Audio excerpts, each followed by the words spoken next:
Welcome to हिरानसा classes. RT act 2009 के तहत अध्याय 3 के अंतर्गत समुचित सरकार और स्थानीय प्राधिकारी एवं माता पिता के कर्तव्य के बारे में पढ़ेंगे, जो कि आरटी की धारा एक्ट जो 2009 में बना है, जिसकी धाराएं 1 से 38 तक है और अध्याय 7 है।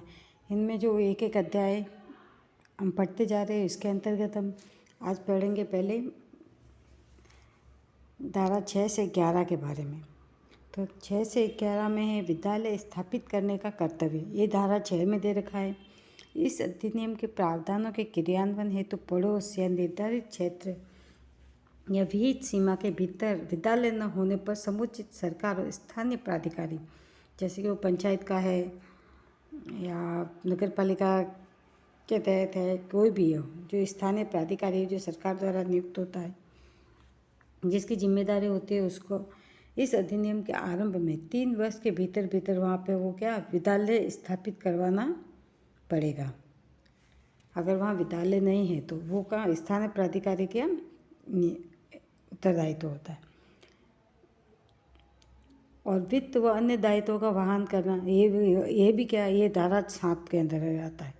6 में तो क्या विद्यालय स्थापित करना, 7 के अंतर्गत जो पैसा वैसा जो कुछ भी लगता है, जो संसाधन लगते हैं, वो किसका दायित्व है? वो है केंद्र और राज्य सरकार, वो मिलकर के करेगी। इस अधिनियम के प्रावधानों को लागू करने हेतु उचित निधि एवं अन्य अवसंरचनाएं उपलब्ध करवाएगी। ये किसके धारा 7 की उपधारा में 1 में दिया गया है कि अवसंरचना हेतु सुविधाएं उपलब्ध कराएगी। और धारा 7 की उपधारा 2 में अधिनियम के प्रावधानों के क्रियान्वयन हेतु केंद्र सरकार पूंजीगत और आवर्ती व्ययों के प्राक्कलन तैयार करेगी।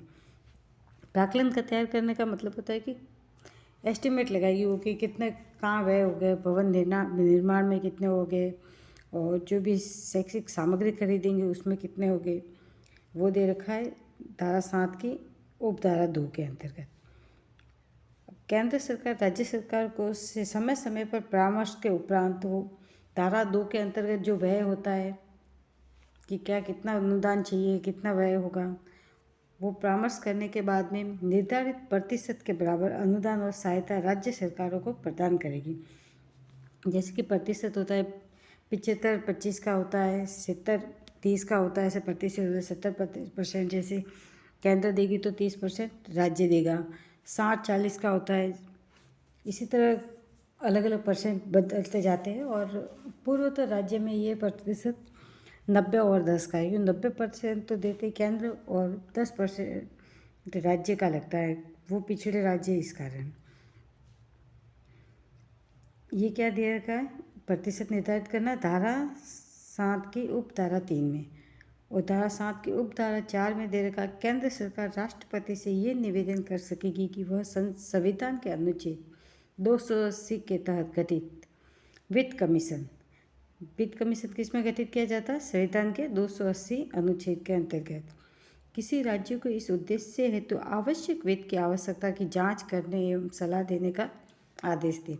अर्थात जितना वित्त मांगा जा रहा है उतना ही चाहिए या एक्स्ट्रा मांग रहे, किसी तरह का कोई घोटाला तो नहीं कर रहे, तो इसकी जांच की कौन सलाह दे सकता है? वित्त आयोग। राज्य सरकार केंद्र सरकार से प्राप्त अनुदान एवं प्राप्त राशि एवं अन्य संसाधनों को अधिनियम के प्रावधानों को क्रियान्वित करने हेतु आवश्यक धनराशि उपलब्ध कराएगा। राज्य सरकार क्या केंद्र सरकार के परामर्श से जो भी केंद्र सरकार अनुदान देगी, वो क्या राज्य सरकार जहाँ भवन बनेगा, विद्यालय भवन, वहाँ पे ये धनराशि उपलब्ध करवाएगी। ये दे रखा है धारा 7 की उपधारा 5 में। धारा 7 की उपधारा 6 में क्या प्रावधान है कि केंद्र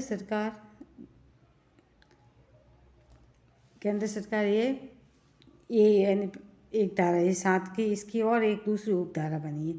इस अधिनियम की धारा 29 में प्रविष्ट विनिर्दिष्ट प्राधिकरण की सहायता से राष्ट्रीय पाठ्यक्रम का फ्रेमवर्क तैयार करेगी।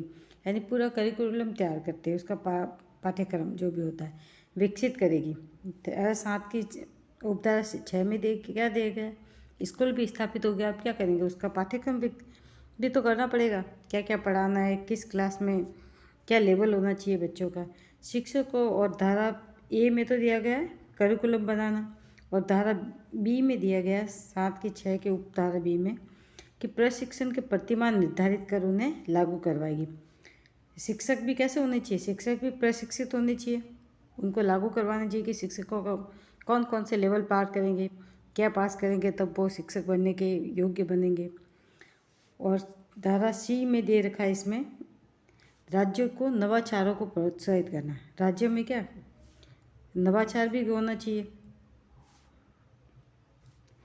अब हम पढ़ेंगे समुचित सरकार में स्थानीय प्राधिकरण के कर्तव्य। ये किस में आ गया, धारा 8 और 9 में। 8 में आ गया सरकार के बारे में और 9 में आ गया धारा 9 में स्थानीय प्राधिकरण। स्थानीय प्राधिकरण का जैसे कि कोई कहाँ का ग्राम पंचायत स्तर का है, पंचायत स्तर का है, बाकी कोई शिक्षा से रिलेटिव जो भी है अधिकारी है ब्लॉक स्तर के, तो वो वहाँ का स्थानीय प्राधिकारी आ जाता है। ये देखिए धारा 8A में समुचित राज्य सरकार एवं धारा 9 में स्थानीय प्राधिकारी का दायित्व होगा। ये यहाँ से क्वेश्चन मोस्टली बनते ही हैं।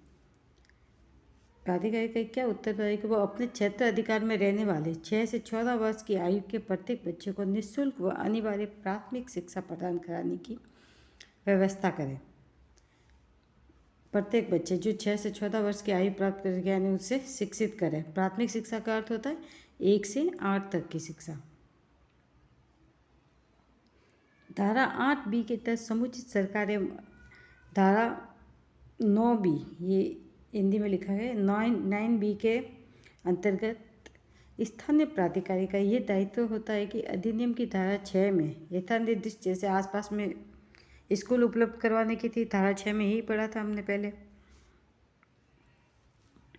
और धारा 8C में ये कहा गया कि समुचित सरकारों को ये सुनिश्चित करना होगा कि पिछड़े एवं कमजोर वर्ग के अलाभित समूह के बच्चों के साथ इस संबंध में किसी भी तरह का भेदभाव नहीं करे, अर्थात जातिगत भेद, लैंगिक भेद किए बिना ही हमें सभी को एक जैसी शिक्षा देना चाहिए तथा उन्हें निःशुल्क और अनिवार्य शिक्षा। ऐसे नहीं है कि कोई कमज़ोर वर्ग का था हम उसे डरा धमका के उसे किसी न किसी बाहर में फीस मांगे, ये मानो ये करे, कुछ भी करे, उन्हें बुक्स नहीं दे, किसी तरह का भेदभाव नहीं किया जाना चाहिए। शिक्षा प्राप्त करने एवं उसे पूर्ण करने से वंचित नहीं किया जाएगा। यानी वो ऐसे नहीं कि कमज़ोर वर्ग का है तो अच्छे वर्ग का तो उसको हम शिक्षा प्राप्त करने के लिए दिए, बच्चा कैसे भी हो, किसी भी जाति धर्म लिंग के साथ कोई भी भेदभाव नहीं करा जाएगा, उसको किसी भी तरह से हम शिक्षा से वंचित नहीं रह सकते। धारा 9C में ये दायित्व किसका है, स्थानीय प्राधिकारी का, यानी स्थानीय लेवल पे जो भी अधिकारी है जिनको ये शिक्षा का भार सौंपा गया है वही स्थानीय प्राधिकारी कहलाते हैं। धारा 8D में समुचित सरकार का ये दायित्व है कि स्कूल में पर्याप्त अवसंरचनात्मक सुविधाएं एवं स्कूल भवन, शिक्षकगण एवं अधिगम सामग्री आदि की व्यवस्था करें। अवसंरचनात्मक सुविधाएं का मतलब हो गया कि जैसे ब्लैक बोर्ड है, बच्चों को बुक्स है, और गर्ल्स और बॉयज़ के लिए अलग अलग से जैसे ये सुविधाएं उपलब्ध करवाना बच्चों को। और भवन भी होना चाहिए, भवन में कम से कम एक क्लास के लिए एक कक्ष होना चाहिए, एक शिक्षकगण के लिए होना चाहिए। और धारा 9(6) या 9F के अंतर्गत ये दायित्व कि ये दायित्व किसका है, स्थानीय प्राधिकारी का है। स्टेट लेवल पे तो हो गया राज्य सरकार का, और फिर धीरे धीरे नीचे के स्तर पे जैसे आते तो वो वहाँ के स्थानीय प्राधिकारी जो भी नियुक्त किया जाता है उसके ऊपर होता है। धारा 9 में स्थानीय प्राधिकारी के कर्तव्यों का प्रावधान है। क्या है कि स्थानीय प्राधिकारी का क्या क्या कर्तव्य है। 8A, 8B और 8C में ऊपर हमने पढ़ लिया जैसे बताया गया है। और 9D में प्रत्येक स्थानीय प्राधिकारी का ये कर्तव्य है कि वह अपने अधिकार क्षेत्र में रहने वाले 6 से 14 वर्ष तक के आयु वाले बच्चों को, बालकों को विनिर्दिष्ट रीति से समुचित रिकॉर्ड रखेगा कि यहाँ इस एरिया में के भीतर कितने 6 से 14 वर्ष तक के बालक आते हैं और किस किसने शिक्षा प्राप्त करी है, कौन शिक्षा से वंचित है, किसने स्कूल छोड़ी है, क्या कारण है, तो वो सारा रिकॉर्ड होता है। वो उस प्राधिकारी का कर्तव्य होता है कि वो रखे। धारा 9(ड) से लेकर 9(च) तक उल्लेख है कि धारा 8 में कर दिया गया, यानी 9 और 8 दोनों ही मिलती जुलती है। धारा 9(ट) में के तहत स्थानीय प्राधिकारी का दायित्व है कि वह घुमंतु परिवारों के बच्चों को स्कूल में प्रवेश सुनिश्चित कराए। जैसे कि कोई आज यहाँ रह रहा है, कहीं कहाँ रह रहा है, घुमंतु परिवार, उनको भी बच्चों को स्कूल में प्रवेश दिलाए। अधिनियम की धारा 10 में क्या प्रावधान है कि माता पिता और अभिभावक का कर्तव्य है। जो भी अभिभावक होते हैं, किसी के माता पिता नहीं होते तो वो जिसके पास रहता है उनका कर्तव्य होता है कि उन 6 से 14 वर्ष तक के बालकों को शिक्षा प्राप्त कराए, अपने जो आसपास स्कूल है उसमें प्रवेश दिलाए। और धारा 11 में क्या दिया गया है, 3 से अधिक आयु वर्ष के बच्चे, यानी 3 से लगा के 14 वर्ष तक के, शिक्षा हेतु तैयार करने एवं सभी बालकों को 6 वर्ष की आयु पूर्ण करने तक आरंभिक बाल्यकाल देखरेख एवं शिक्षा की व्यवस्था करने हेतु समुचित सरकार से ऐसे बालकों को प्री स्कूल शिक्षा की निःशुल्क उपलब्ध कराने की आवश्यक व्यवस्था करें। अभी प्री स्कूल क्या हो गया, जैसे आंगनवाड़ी में पढ़ते हैं अभी बच्चे, तो 3 से 6 वर्ष तक वो प्ले स्कूल की तरह उनका हो गया, वही उनका प्री स्कूल कहलाता है। वो व्यवस्था भी करनी अब आवश्यक हो गई। तो भी आपको क्लास कैसी लगी, अगर अच्छी लगी हो तो प्लीज़ लाइक और शेयर करें। और चैनल पर अब आप नए हो, सब्सक्राइब नहीं किया है तो चैनल को सब्सक्राइब इससे करें। और नेक्स्ट क्लास में हम इसके आगे वाला अध्याय 4 और 5 के बारे में क्लास लेंगे। Thanks for watching.